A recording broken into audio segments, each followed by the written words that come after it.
E agora quem é que está na ponta da linha, Júnior? Thaísa ou Olavo? Olavo Soares, voltou. Olavo Soares voltou e vai trazer agora uma reportagem especial.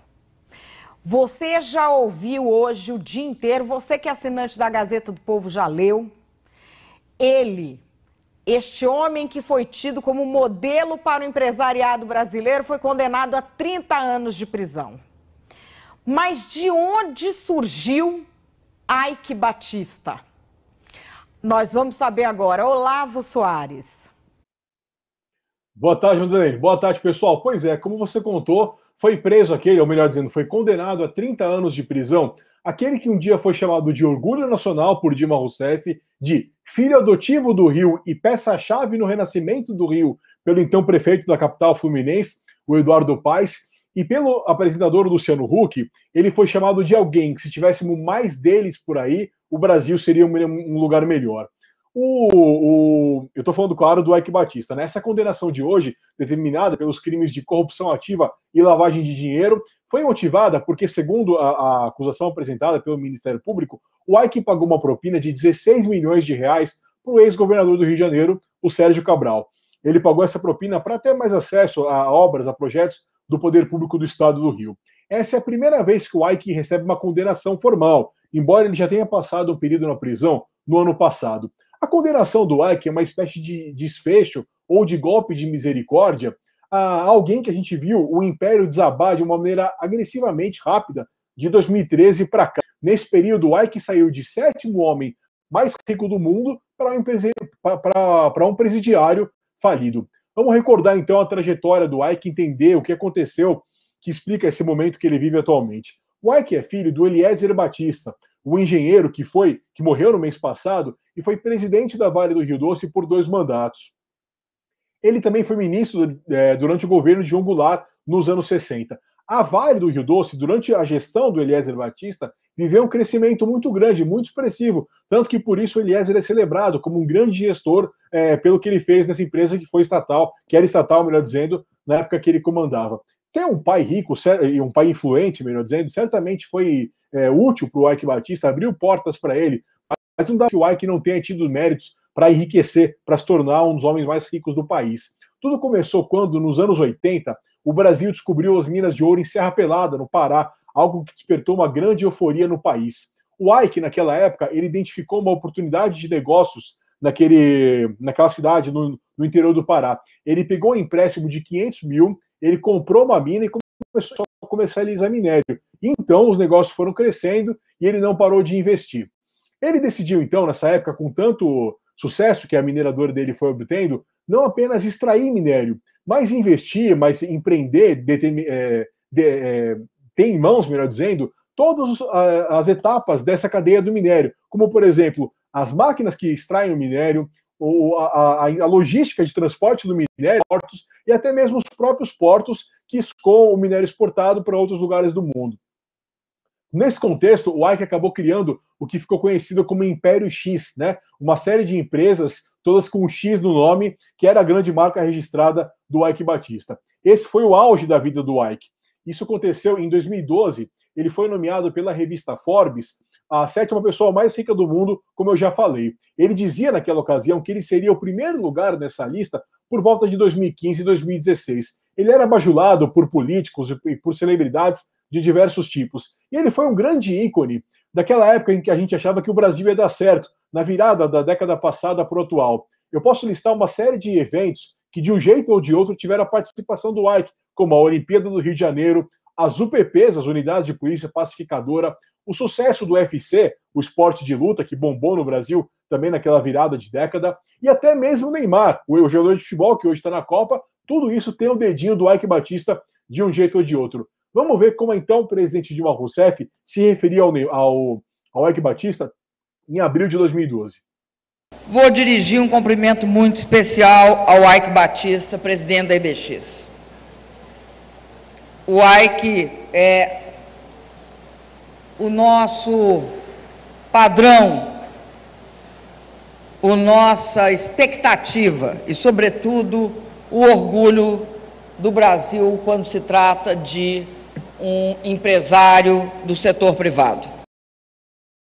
E aí, como o ditado diz, quanto maior o coqueiro, maior o tombo, né? No caso do Ike, esse tombo foi rápido e irreversível. Em 2013, a OGX, a petroleira do Ike, começou a produzir petróleo numa velocidade, numa quantidade muito menor do que o mercado esperava, algo em torno de apenas um quarto das previsões. E, como todas as empresas do Ike estavam em cadeia, a queda de uma acabou puxando as outras. Ao longo de 2013, o Ike perdeu 34 bilhões de reais, o que fez com que ele continuasse sendo um destaque internacional, mas no caso um destaque negativo. A revista Bloomberg o chamou naquela época de o grande perdedor do ano. Vários outros números negativos foram aparecendo. Algumas empresas tiveram que pedir a recuperação judicial. E todo aquele oba-oba de políticos, de empresários, de celebridades em volta do Ike desapareceu de uma hora para outra. E se o mercado e a política já tinham virado as costas para ele, chegou então a vez da justiça querer se acertar com o Ike Batista. Em 2014, ele começou a ser julgado por crimes contra o mercado financeiro. Em 2017, a primeira prisão, que levou o Ike a passar uma temporada grande, 3 meses, em cela comum e ter o cabelo raspado, algo que foi muito comentado, porque o Ike sempre foi tido como um homem muito vaidoso. Depois veio a prisão domiciliar, que é o status que a gente tinha até hoje. De lá para cá, o Ike não ficou recluso, ele não ficou acuado, ele disse que não se via como aposentado e até falou que queria, melhor dizendo, e ele lançou uma carreira de youtuber, dando dicas de empreendedorismo, de negócios. A gente separou um trecho para vocês darem uma olhada do Ike Batista, youtuber. Queria abordar um assunto que vem sempre à tona sobre empreendedorismo e, na verdade, do pequeno empreendedor. Então eu acho um bom conselho para a pessoa que, na verdade, entendo que a maior parte dos brasileiros adoraria ser independente e empreender. E eu penso muito sobre isso e simplesmente me lembrei como eu fiz. Eu quando comecei, na verdade, com 18, 19, 20 anos, eu fui tentar comprar uma coisa e vender ela por um preço melhor, né? E, na verdade, quando eu fui fazer isso com ouro, eu fui primeiro visitar as áreas onde se comercializava o ouro e, né, para você entender o que estava acontecendo, né? Muito importante você perceber, enfim, entender. E percebi muito rápido que tinha uma margem na época que eu operava muito grande, de 10%. E enxerguei naquilo uma chance de ganhar dinheiro.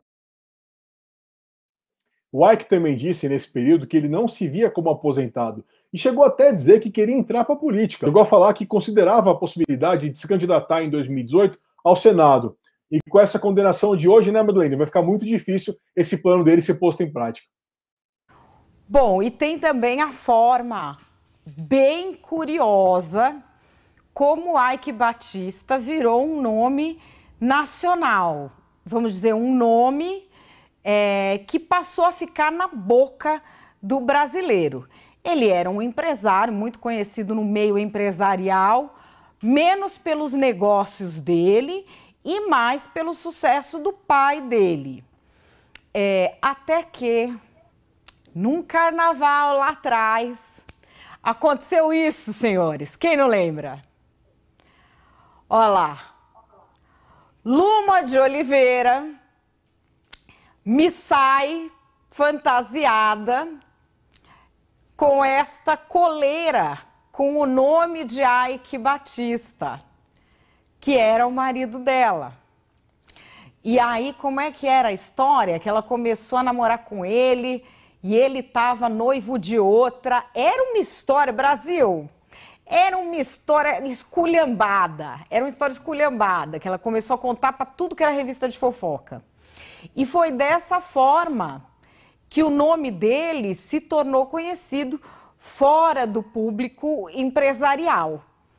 E olha que coisa curiosa, a Val Marchiori deu o nome de Ike para um dos filhos dela, sabia disso? Essa é novidade para mim. Você não sabia? Pode pôr na matéria que é verdade, pode checar. Pode checar e pode ir atrás de vídeo, pois o nome são dois, Ike e Vitor. E Ike é por causa do Ike Batista que ela admirava. O Vitor foi um pouco mais privilegiado, né? Agora não dá para mudar o nome. Ainda bem que é o nome comum, né? Claro, quem não conhece um Ike por aí? Quem nunca jogou bola com um Ike, né? Então, mas enfim, é uma história que a gente está vendo aqui que pouca gente conhece, essa história do cara, filho de um figurão em Furnas que foi vender ouro em Serra Pelada, Brasil. Vocês só conhecem essa história dos filhos do Ike. Agora, a história mesmo dele, você só vai ver aqui daqui a pouco no blog A Protagonista. É isso? Isso aí, daqui a pouco essa história tá toda lá, com outros detalhes da carreira dele e também da derrocada dele, né? O Ike chegou a ser cogitado para ser presidente do Brasil. Quem diria, né, Madeleine? Agora, se bem que, olha, agora ele talvez possa continuar como youtuber, né? Já que tem presidente da República comentando futebol na cadeia, deputado preso que é youtuber. Pode ser, né? Muito tuiteiro também, né? Quem sabe, né? Então, enquanto a vida há esperança. É isso, Olavo. Um beijo, até amanhã. Valeu.